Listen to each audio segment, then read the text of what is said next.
professionnel de la location courte durée, votre saison touristique va bientôt démarrer et vous savez que certaines semaines risquent d'être très intenses. Comment bien organiser et anticiper votre saison locative? Que faut-il préparer en amont? Quel système mettre en place pour gagner du temps en haute saison et fournir d'excellents services à vos locataires et vos propriétaires, même en plein boom? Dans cette vidéo, je vous partage ma routine annuelle avant saison. Toutes les actions et préparations que je mets en place et qui me feront gagner un temps précieux pendant les mois les plus chargés. Donc si vous avez un peu peur d'être un peu submergé lors de votre prochaine saison locative, ne bougez pas de là, on voit ensemble les 4 actions à mettre en place en début de saison et qui vous feront gagner en temps et en qualité. La dernière action de la liste est ma préférée car elle me fait juste gagner un temps fou.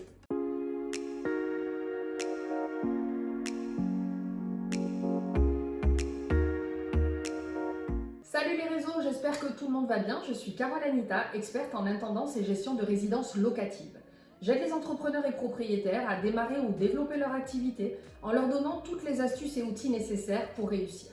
Mon but est de vous faire gagner du temps, mais aussi de vous éviter toutes les erreurs que j'ai moi-même commises en démarrant.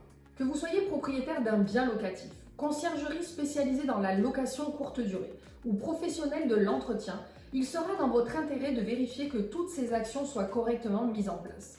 En effet, elles auront un impact positif sur votre quotidien, celui de vos locataires, mais aussi celui de vos équipes.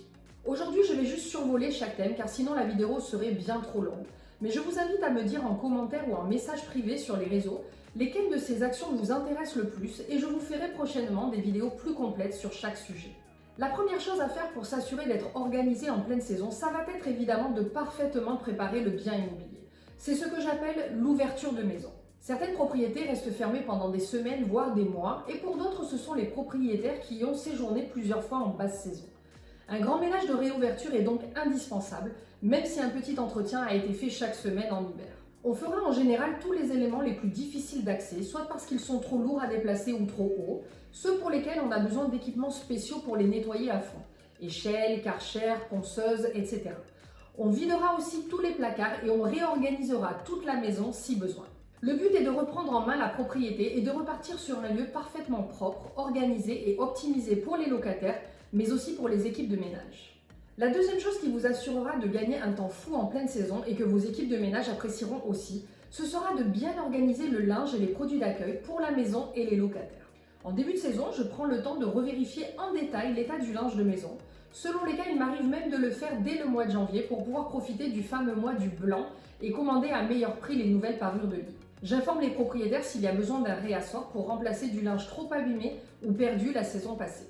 Je marque le linge pour identifier les différentes tailles et propriétaires plus rapidement. Je réorganise alors tous mes placards de façon très stratégique pour que mes équipes accèdent en un coup d'œil à ce dont elles ont besoin. Alors pour information, si la partie ménage professionnel et organisation du travail en saison vous intéresse, j'ai un programme en ligne de tutoriels vidéo très complet pour devenir un pro de l'entretien.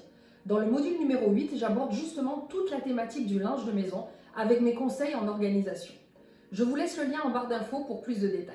Ça sera aussi à ce moment-là que j'achèterai tous les produits d'accueil pour mes locataires, les petits cadeaux de bienvenue et bien sûr revérifier l'état de mes stocks de produits et de mon matériel de nettoyage. C'est aussi un sujet que j'aborde extrêmement en détail dans le module numéro 1 de mon programme en ligne. Donc si vous ne savez pas trop comment vous équiper et quel type de produits ou matériaux utiliser, surtout n'hésitez pas à aller regarder en info le détail de mon programme. Maintenant, nous allons parler de la partie administration et gestion des locataires. La troisième chose que je fais donc chaque année avant de démarrer la saison, ça sera de mettre à jour tous les livrets d'accueil de mes propriétés. C'est d'autant plus pertinent depuis le Covid car malheureusement, nous avons vu de nombreux commerces fermer ou changer de propriétaire. Je prends donc le temps de me renseigner sur mes endroits préférés et mes recommandations habituelles pour vérifier s'ils sont toujours en activité. Également les babysitters, chefs à domicile, loueurs de vélos, taxis, VTC, etc. Mais j'essaye aussi chaque année de découvrir quelques nouveaux endroits ou prestataires de services à conseiller à mes voyageurs. Bien sûr, je mets aussi à jour mes documents d'état des lieux en changeant parfois certaines photos si nécessaire. Dans le même registre, la quatrième chose que je prépare et mets à jour chaque début de saison locative, ça sera tous mes fichiers administratifs concernant le fonctionnement quotidien de mon entreprise. Je parle notamment de mes contrats de travail type. Mes contrats de prestation, quant à eux, sont en général validés par mes propriétaires tous les mois de janvier. Mais c'est en mars que je commence à avoir une très bonne visibilité sur toutes les résas à venir et que je prépare donc mes plannings de travail. J'obtiens alors une idée assez correcte du nombre de futurs collègues que je devrais embaucher pour la saison. Je prépare aussi en avance tous mes fichiers type d'indemnité kilométrique, mes dossiers facturation. Tout est classé par mois, je n'aurai plus qu'à remplir et classer au fur et à mesure. Enfin, la dernière chose que je m'assure de préparer en amont et qui me fait gagner clairement un temps fou en pleine saison, ça sera d'écrire tous mes textos et emails type récurrents. Je parle de tous ces emails que nous devons envoyer à nos futurs locataires pour leur donner les renseignements concernant leur arrivée, les procédures, mais aussi tous ces petits textos qui faciliteront la communication en pleine saison. Alors pour ceux d'entre vous qui ne me connaissent pas, je peux vous dire que je me suis fait connaître dans mon activité pour ma très grande attention aux détails et par le fait que j'adore chouchouter mes propriétaires et leurs locataires avec des petits gestes personnalisés. Donc vous vous imaginez bien que quand je vous parle de texto type, ce n'est bien sûr pas le bloc d'infos général qui ne correspond pas vraiment à la situation de chacun. J'utilise une base de messages, puis je m'assure toujours de la personnaliser avant de l'envoyer. J'utilise une application que j'adore car elle me permet de préparer tous mes fichiers sur ordinateur, mais que je peux ensuite utiliser au quotidien sur mon téléphone portable. Cette application s'appelle Text Expander. Il s'agit en fait de créer des textes que vous éditez ensuite en un clic grâce à une abréviation. Je vais vous montrer un exemple rapide, mais n'hésitez pas à me faire savoir si vous voulez plus d'infos sur la façon de l'utiliser au mieux dans votre activité.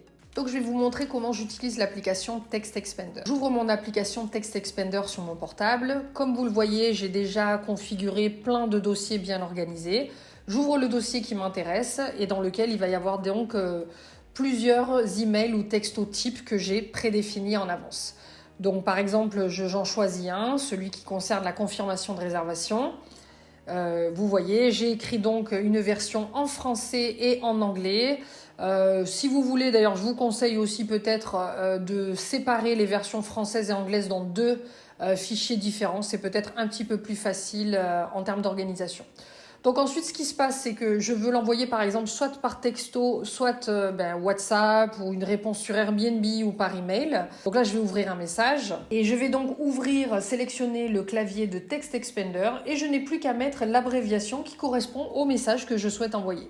Donc par exemple, celui-ci c'est 0 Reza et vous voyez que le texte en entier apparaît en un seul clic. Je n'ai maintenant plus qu'à personnaliser, par exemple à mettre les noms et prénoms du client concerné, peut-être certaines dates ou lieux que je souhaite modifier, exactement selon la situation que j'ai besoin à ce moment-là. Voilà, c'est aussi simple que ça. Je vous garantis que vous allez l'adorer. Comme je le dis souvent, si vous êtes comme moi une petite entreprise, vous devrez sans doute faire beaucoup de choses par vous-même et toutes ces petites actions en amont vont être un gain de temps précieux en haute saison. Car si vous voulez bien vous occuper de vos locataires, très bien entretenir les logements locatifs, mais aussi être sur le terrain avec vos équipes, tous ces gestes automatisés ou prêts d'avance seront très utiles, croyez-moi. Voilà, donc en résumé, en début de saison, je vous conseille de faire une très bonne ouverture du bien, une vérification et organisation stratégique du linge de maison, une mise à jour des livrets d'accueil et des états des lieux, une mise à jour de tous vos fichiers, compta, planning et administration, et enfin, bien préparer tous vos textos et emails types qui seront récurrents au quotidien.